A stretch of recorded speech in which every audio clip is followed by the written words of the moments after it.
Paano matatapos ang universo? Sa anong paraan ito mamamatay?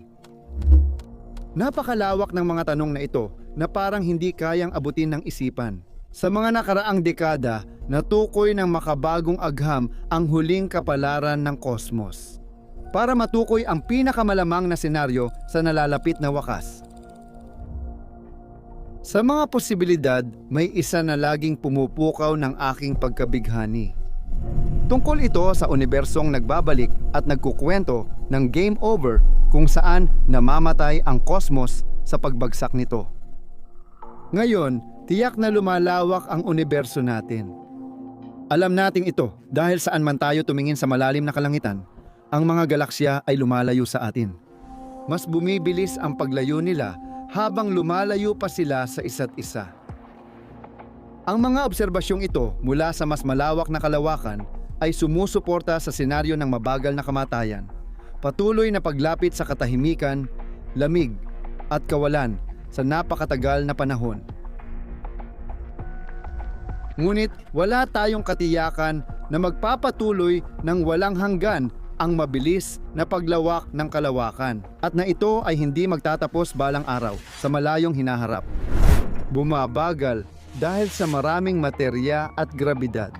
Bago ito huminto at bumaliktad, pinipilit ang universo na bumagsak pabalik sa sarili at marating ang isang dramatikong wakas kung saan ang lahat ng materya, liwanag at enerhiya ay muling magsasama sa isang napakaliit na espasyo, parang huling apokalipsis ng init at apoy. Pero bago tayo yumuko para lang sa kasiyahan ng pananakot sa atin tungkol sa mga nakakatakot na kahihinatnan ng senaryo ng Big Crunch, kung saan ang universo na tila sobra ang bigat ay bumabaliktad at hinihila pababa ang buong kosmos. Ngayon, tatalakayin natin ang kamanghamanghang senaryo ng pagkamatay ng universo sa pamamagitan ng pagbagsak na tinatawag na Big Crunch. Gagabayan tayo ng baligtad na kronolohiya ng Apocalypse, isang kronolohiya na nagsisimula sa sandali sa malayong hinaharap kung saan nagsisimula nang magpakita ang pagbabaliktad ng paglawak ng kalawakan. Kahit ang pinaka-pesimistang pagtataya ay hindi inaasahan ang ganitong senaryo. Bago pa umabot sa 50 bilyong taon ang universo, dito natin sisimulan sa isang arbitraryong punto ang pagtalakay sa mga nakakatakot nitong yugto.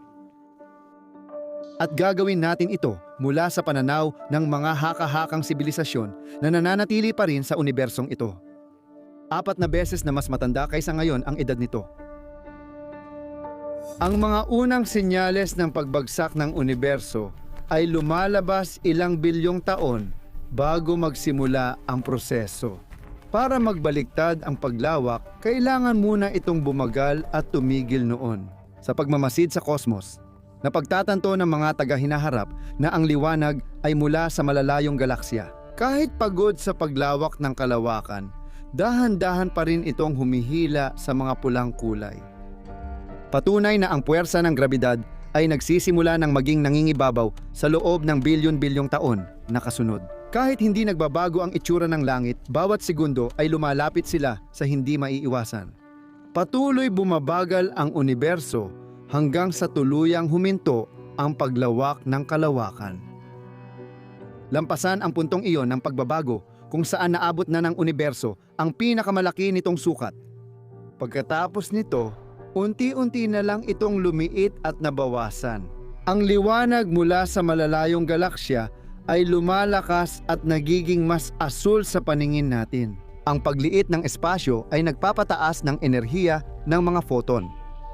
Kaya sa paglipas ng bilyon-bilyong taon, ang liwanag mula sa malalim na kalangitan ay patuloy na lumalakas. Habang ang ilang mga galaksya na dati-rati ay napakalayo kaya wala sa iyong paningin, ay nagsisimula ng lumitaw. Habang unti-unting nagsasara ang universo, dumarami ang malabong at malalayong bagay na nakikita sa mga larawan ng teleskopyo. Sa loob ng 10-10 bilyong taon, kung saan patuloy na sumisikip ang kalawakan, ang tanging tunay na kapansin-pansing mga pagbabago ay yaong sa pagitan ng mga distansya ng mga galaksya, na lalo pang umiikli sa isang universo na patuloy na tumataas ang densidad ng materya.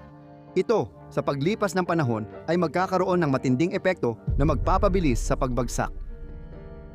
Dahil ang universo ay pumasok na sa isang nakakatakot na gravitational feedback loop na hindi maiiwasang magtutulak dito patungo sa huling pagbagsak nito. Habang lumiit ang universo, dumarami ang materya kada volume ng espasyo at ang grabidad ay lalong nangingibabaw. Mas pinapabilis ang pagbagsak.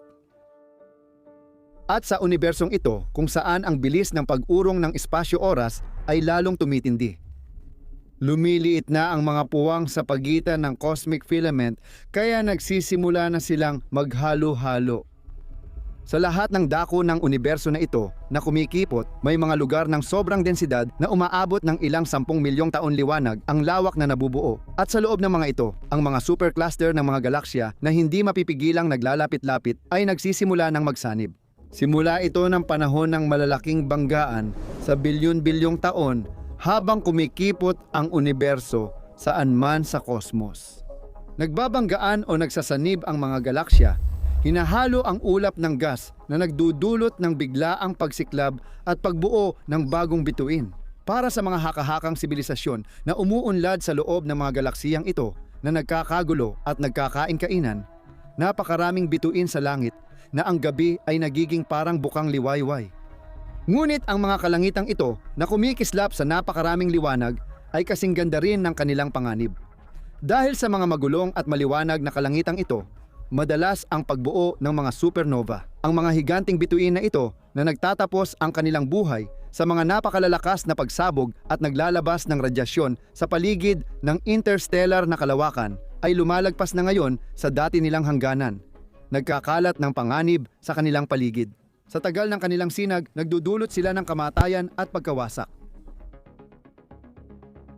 Habang lumalapit ang malalim na kalangitan, at bilyon-bilyong bituin ang sumisindi, nagigising at nagliliyab ang mga supermassive na itim na butas sa gitna ng bawat galaksya dahil sa mga bagong likhang bituin na napupunit ng kanilang gravitasyonal na puwersa.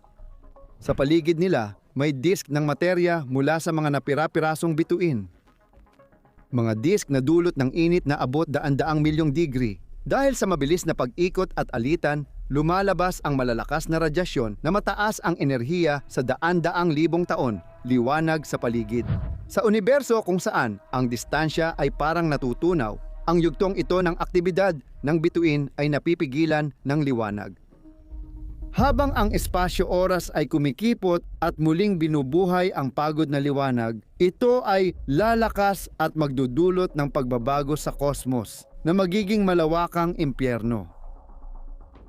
Dapat nating malaman na halos lahat ng butil ng liwanag sa kalawakan ngayon ay galing sa cosmic microwave background na nagmula pa noong sobrang init ng universo sa simula.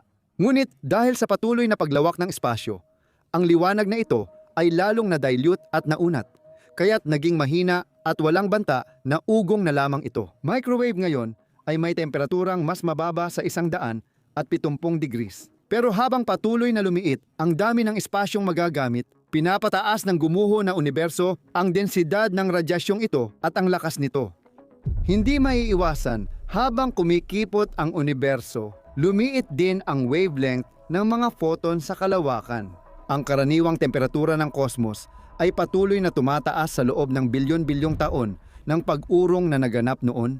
Ang temperatura ng radyasyong ito na nagmumula sa cosmic microwave background ay tumaas na lampas sa minus 200 degrees, minus 100 at 50 degrees, minus 100 degrees at minus 50 degrees. Patuloy pa rin ang pagtaas nito.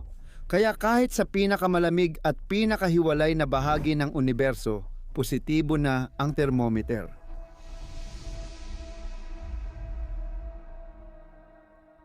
Para sa mga haka-hakang sibilisasyon sa malayong hinaharap, ang mas agresibong radyasyon ay nagpapahirap sa pagmamasid ng kosmos dahil nabulag ang mga teleskopyo sa ingay ng thermal background. Hindi dito magtatapos ang phenomenon.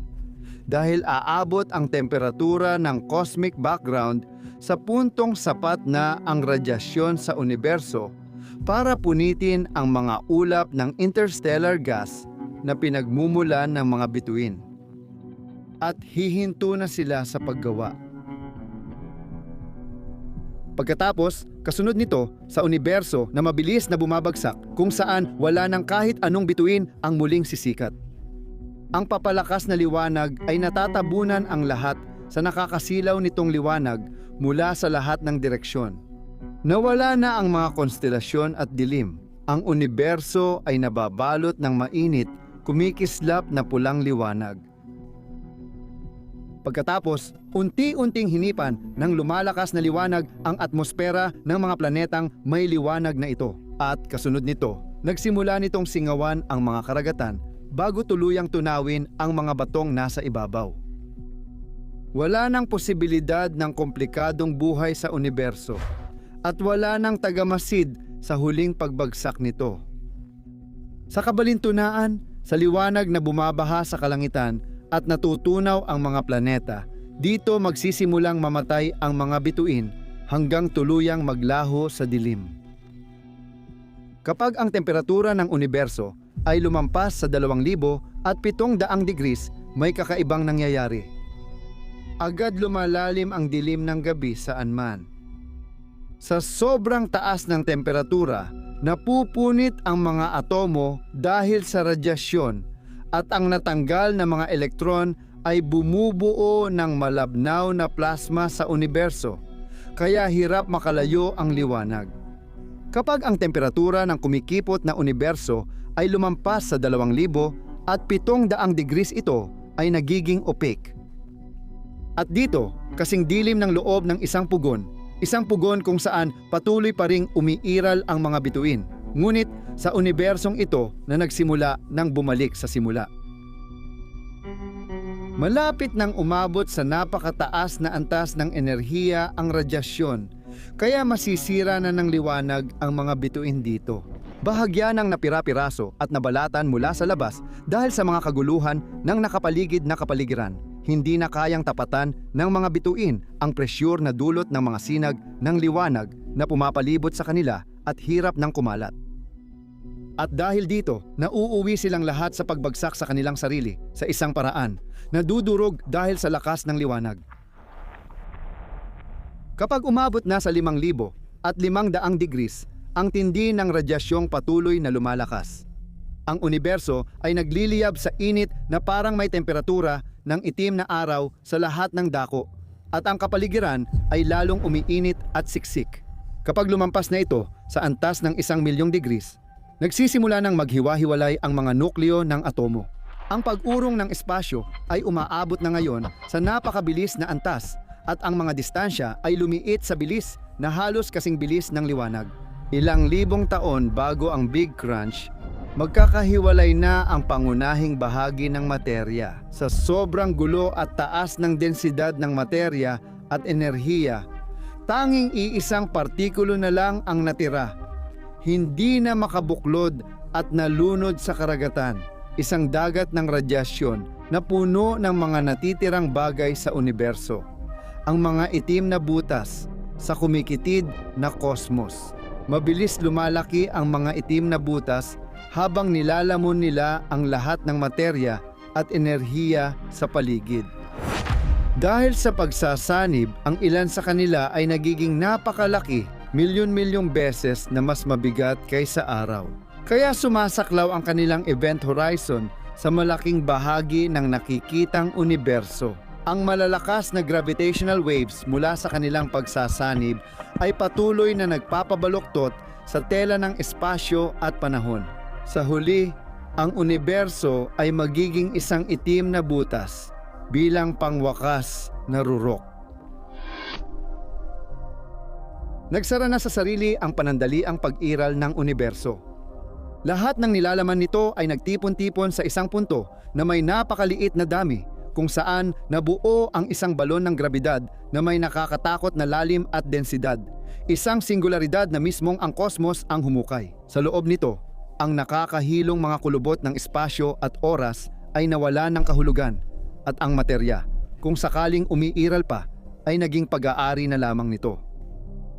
Hindi na mailarawan ang universo kapag umabot ito sa hangganang konseptual, kung saan hindi na natin kayang ilarawan ang batas ng kalikasan. Sa ngayon, hindi kayang ilarawan ng pangkalahatang relatibidad o mechanics na quantum ang pagbaluktot ng espasyo-oras na nagiging walang hanggan. Kaya bawat singularidad ay may kakaibang lasa sa bibig. Pero kahit pinakamalalakas na teorya natin, hindi pa rin makapaglarawan. Ang universo na may pinalalang tagapagsaayos ay hindi ibig sabihin na walang nangyayari. May ilang mga palagay na patuloy pang pinag-aaralan at kaya't lubhang haka-haka pa lamang na nakakahanap ng matabang lupa sa kalabuan na ito upang mamulaklak ang mga bagong nakakabighaning posibilidad. May ilan na naniniwalang ang walang hanggang densidad na ito, madilim, siksik at di makita, ang nagbigay hugis sa kawalan, espasyo, oras at anino. Hindi ito libingan, kundi duyan na bumabagsak, lumilikha ng daan sa singularidad sa pagitan ng namamatay na universo at muling isinisilang na isa pa. Ayon sa pananaw na ito, posibleng magkaroon ng bagong Big Bang matapos ang Big Crunch na halos kapareho rin nito. Maaaring ang napakabilis na yugto ng paglawak na naranasan ng ating kosmos noong kabataan nito ay dulot ng pagbagsak ng isang naunang universo. Tumalbog ito sa sarili at mula rito parang phoenix na muling isinilang, sumibol ang bagong universo. Dapat nating kilalanin ang ideya ng paulit-ulit na siklo ng buhay, kamatayan at muling pagsilang kung saan bawat katapusan ay simula ng bago. Mayroon itong isang bagay na makapangyarihang makatao, ngunit ang kagandahan ng isang ideya ay hindi sapat sa kasamaang palad upang gawin itong totoo. At hanggang ngayon, wala pa tayong natagpuang anumang bakas na ang mga katangian ay maaaring tumugma sa lagda ng isang naunang universo sa primordial na liwanag na nagmumula sa Big Bang. Gayunpaman, nananatiling misteryo ang nangyayari sa singularidad na hindi pa natin nauunawaan. Isang tanong na maaari nating bahagyang sagutin ngayon ay kung magpapatuloy bang lumaki ang universo ng walang hanggan. Alam nating maaaring gumuho ang kosmos sa sarili nito. Dapat sapat ang densidad ng materya sa universo para mapigil ng grabitasyon ang patuloy na paglawak ng espasyo. Ngunit mula pa noong huling bahagi ng dekada 90, ang mga sukat na nagbibigay daan sa atin upang tantiyahin ang dami ng materya sa universo, lalo na sa pamamagitan ng pagsusuri kung paano kumakalat ang liwanag dito. Ipinakita ng lahat ng ito na tayo ay tunay na nabubuhay sa isang kosmos na ang densidad ay malayo sa pagiging sapat upang mapabagal, mapahinto, at pagkatapos ay mapabaliktad ang paglawak. Ang paglawak ng kalawakan. Isang paglawak na sanhi ng misteryosong puwersa na nakikita sa malalaking bahagi ng kosmos, na tinawag nating itim na enerhiya.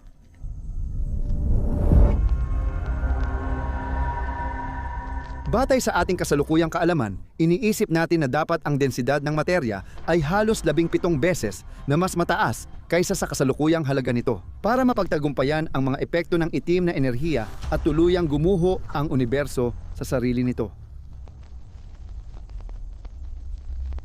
Kaya ang thermal death ng universo na nabanggit ko na dati sa isang video ay itinuturing ngayong pinakamalamang na katapusan. Makikita natin na may magandang balita. Hindi sa apokaliptikong init at kaguluhan mamamatay ang universo, kundi sa lamig, sa walang katapusang paglawak ng espasyo. Kung tutuusin, hindi naman ito ganun kasaya. I-click mo para makita mo. Kung tagahanga ka ng Big Crunch na senaryo at nalungkot dahil pinasinungalingan ito ng bagong obserbasyon, maaari mong isipin na hindi pa tiyak kung nagbabago ang halaga ng dark energy sa paglipas ng panahon. Kaya posible pa rin na pagkatapos ng mahabang yugto ng mabilis na paglawak, katulad ng nakikita natin ngayon, sa huli, maaaring bumawi ang grabidad sa paglawak ng espasyo-oras sa pagsisimula ng hindi mapigilang pag-urong. Ito ang dahilan kung bakit ang Big Crunch scenario, kahit malabo na ngayon, ay hindi pa rin tuluyang maitatanggi. Marami ka pang oras bayaran ang utang sa bahay. Hindi pa malapit gumuho ang universo. Kahit pinaka-pesimistiko na prediksyon, hindi inaasahan ang big crunch agad. Mga daang bilyong taon pa bago matapos ang buhay ng universo. Kaya wala pa ito sa 1/10 ng inaasahang tagal. Ibig sabihin, marami pa kayong oras para tapusin ang inyong kape. O kaya naman, mag-alala kayo ng sobra habang nabubuhay pa kayo kung iyon ang mas gusto ninyo.